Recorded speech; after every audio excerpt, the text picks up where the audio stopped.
तिवारी भैया, जिस तरह से अलीगढ़ के अंदर ये विरोध किया जा रहा है, कल्याण सिंह के लिए शोक संदेश लिखा वहाँ के वाइस चांसलर ने, आखिरकार विरोध क्यों हो रहा है? देखिए, विरोध इसलिए हो रहा है कि जो अलीगढ़ विश्वविद्यालय में जिस तरह का प्रोपेगेंडा फैला जा रहा है, अब फैलता है, उसमें उस एजेंडे में ये शामिल नहीं है। उसमें शामिल है कि जहरीला कैसे बनाना है, पित्तल का हिजाब कैसे पहनाना है, जिन्ना का फोटो कैसे लगाना है। ये तमाम ऐसे प्रोपेगेंडा के बीच में कल्याण सिंह कहां से आ गए?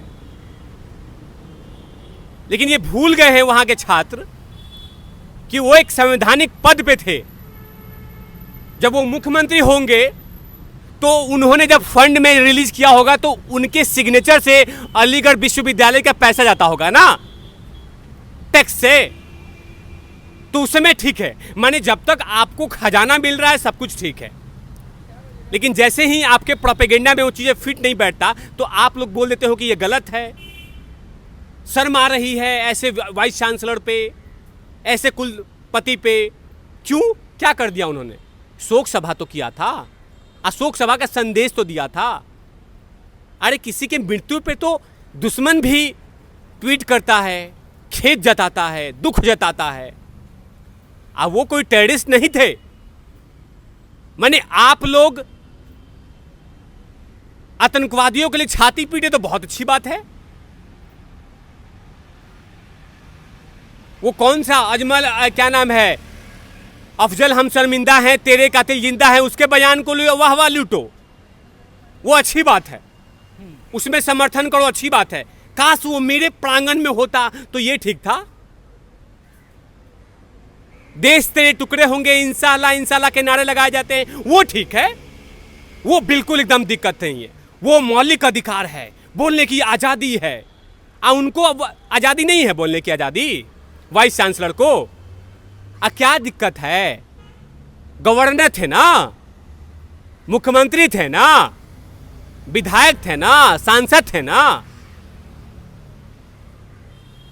सवाल है कि अलीगढ़ विश्वविद्यालय के अंदर में इस तरह के जहरीला लोगों के बीच में अमृत बांटने वाला कैसे लोग आ गया? उस समय तो सबका मुंह बंद था जब बोला गया था कि एक लड़की को कि अगर तुमने हिजाब नहीं पहना तो तुम्हें पित्तल का हिजाब पहनाएंगे, बोला गया था ना 2020 में। तो वो सही था। बड़े से तस्वीर जिन्ना के लिए लगाया जा रहा था, बड़ा तस्वीर, उसके लिए हाहाकार मच गया था कि ये हमारे माई बाप हैं, इनका फोटो कैसे हटा रहे हो आप? सेंट्रल हॉल में लगाया गया था ना इनके। लेकिन यही तो जानना चाहता हूँ, आखिरकार जिन्ना से प्यार, कल्याण सिंह से इनकार, ऐसा क्यों? देखिए, ये हुआ क्या है कि इसमें सिर्फ इनका ये है कि भारतीय जनता पार्टी, आरएसएस, मोदी समर्थक, ऐसे विचारधारा के लोगों का समर्थन अलीगढ़ मुस्लिम उसमें विश्वविद्यालय में नहीं है। जो लोग देश को टुकड़े करने वाले, देश को काटने वाले, चिकन नेक काटने वाले, मलबा डाल दो आसाम की धरती पे ताकि वो वहाँ से नॉर्थ ईस्ट कट जाए, इस तरह के बयान होते हैं ना, उसमें बहुत अच्छा है, वो सही बयान है। लेकिन जैसे ही एक शोक संदेश दिया जाता है तो इस तरह के बयान आने लगते हैं।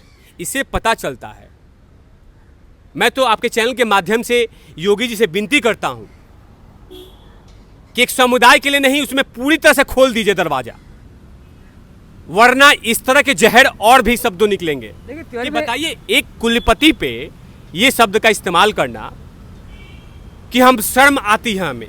क्या कह दिया था? क्या कल्याण सिंह जी का फोटो लगा दिया था क्या आपने दिल में? क्या कह दिया था कि मैं परम मित्र हूं?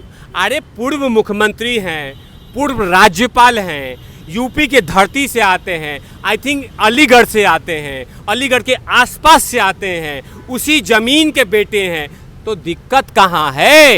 लेकिन तिवारी भैया, क्या ये जिस तरह से ये जो मामला है अब राजनीतिकरण होता जा रहा है, उत्तर प्रदेश इलेक्शन में इसका क्या प्रभाव आप देख रहे हैं? जिस तरह से फिर हिंदू मुसलमान की पॉलिटिक्स होने लगी है, और जिस तरह से आपने देखा था कल्याण सिंह का जो रुख था राम मंदिर को लेकर, क्या उसका विरोध नहीं हो रहा है कि राम मंदिर में जिस तरह से कल्याण सिंह ने अपना पद छोड़ दिया था और कारसेवकों पर गोली नहीं चलवाई थी? देखिए, राम मंदिर की बात थी कि जन भावना थी, वो लोगों की भावना जुड़ी है वहां पे। रामलला विराजमान करने के लिए जो जमीन थी वो रामलला की थी, लोगों का भावनाएं जुड़ा था, जुड़ा हुआ है। तो अगर उनको उनके लिए अगर समर्पित है तो क्या दिक्कत है? उन्होंने तो ऐसा नहीं किया कि किसी गैर मस्जिद को तोड़ दिया था, उन्होंने ऐसा कहीं भी नहीं किया। जो ढांचा गिरा या जो कुछ हुआ वो बाकायदा जन भावना के प्रतीक हुआ है, ना कि ऐसे ही मन किया किसी को भी तोड़ दिया, किसी को उठा लिया, किसी को कुछ भी कर दिया। ये बाकायदा एक जन की जो भावनाएं जुड़ी हुई हैं अभी भी, अब वही दिख रहा है, अब वही उन्हीं के नेता थे। आपने देखा होगा अभी कि कल्याण सिंह जी के शव यात्रा में कितनी क्राउड आई थी। बाकायदा देश के प्रधानमंत्री गए थे और उन्होंने क्या कहा? नरेंद्र मोदी जी ने अपने भाषण में क्या कहा कि राम मंदिर बनवाए थे? नहीं, उन्होंने सभी धर्मों के लिए काम किया, सभी धर्मों के लिए काम किया, और जो नाम था उसी के अकॉर्डिंग काम भी किया था। अगर सत्ता का लालच होता तो वैसे नहीं करते वो। उन्होंने कहा कि मेरे लिए जन भावना जो होती अब वही मैंने किया। जनों की भावना जो उत्तर प्रदेश नहीं पूरे भारत में, भारत से बाहर में जो लोग रह रहे हैं उनकी भावनाएं हैं कि वहाँ पे भव्य राम मंदिर बने। अच्छा, आप बाकायदा सुनिए, ऐसा भी नहीं था। क्या करते वो, क्या करते उस समय 1992 में? क्या करते? दिसंबर के दिन में गोली चलवा देते? क्या करते? लाशों का पहाड़ खड़ा कर देते? ये यही चाहते हैं। माने आप लोग कुछ भी मन घड़ंत कहानी कहो, आप लोग कुछ भी करो, वो बिल्कुल सब कुछ सही है। लेकिन योगी जी कुछ कर दे, मोदी जी कुछ कर दे, अमित शाह जी कुछ कर दे तो वो जहर हो जाता है, वो गलत हो जाता है। मेरा लास्ट और आखिरी सवाल ये है, अलीगढ़ के अंदर ये पहला मामला नहीं, अलीगढ़ के अंदर आपने देखा कि 1 से 2 आतंकवादी भी वहाँ से पढ़कर निकले जो अलकायदा के आतंकवादी तक बने। आखिरकार अलीगढ़ के अंदर ऐसे तत्व आते कहाँ से हैं? एक शिक्षण संस्थान है जहाँ पर लोग को शिक्षा मिलनी चाहिए, स्टूडेंट आगे बढ़ने चाहिए, वहाँ पर ऐसी सोच के लोग कैसे आ जाते हैं? मुझे ये समझ में आज तक नहीं आया। देखिए, वहाँ पे इस तरह के लगातार प्रोपेगेंडा, देश विरोधी नारे, देश के लिए जहर बोलना, देश को तोड़ने वाले, इस तरह के जो उपज का फसल है उसको लहलहाने के लगातार खाद, यूरिया, पोटास, यूरेनियम दिया जाता है, तमाम चीज़ दिया जाती है।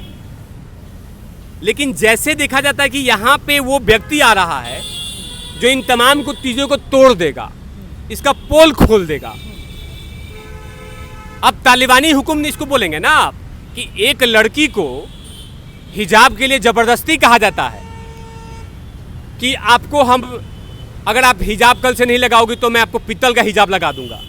ये तालिबानी फरमान है ना, इसको आप यही कहेंगे।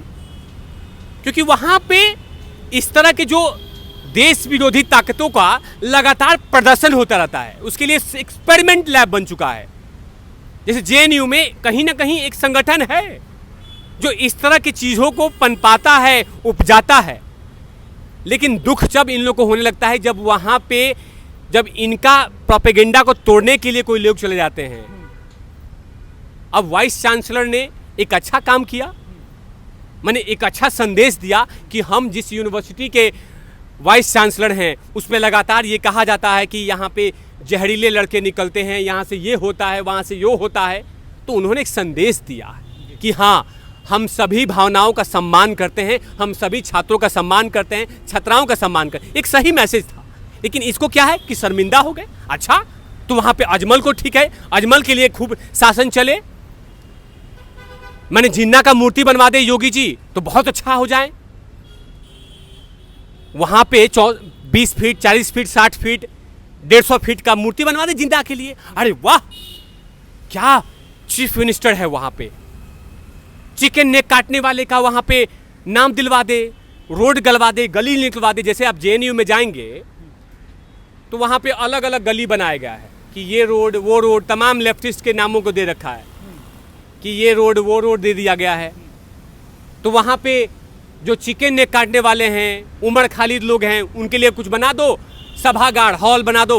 अरे वाह, वो तो अच्छा आदमी है। और जहाँ पे वहाँ पे वीर सावरकर जी के लिए हॉल बना दो, तो दुख होने लगता है। देखा ना आपने जेएनयू में वीर सावरकर साहब के लिए जब एक पथ बनाने का नाम दिया गया तो इनको चुभन शुरू हो गई कि ये इस तरह की बातें कहाँ से शुरू हो गई। ये पूरा जो विश्वविद्यालय है ये हमारा लैब है, इसमें बेहतरीन के लिए नहीं जहर उगालने वाली एक्सपेरिमेंट होता है। थैंक यू तिवारी भाई।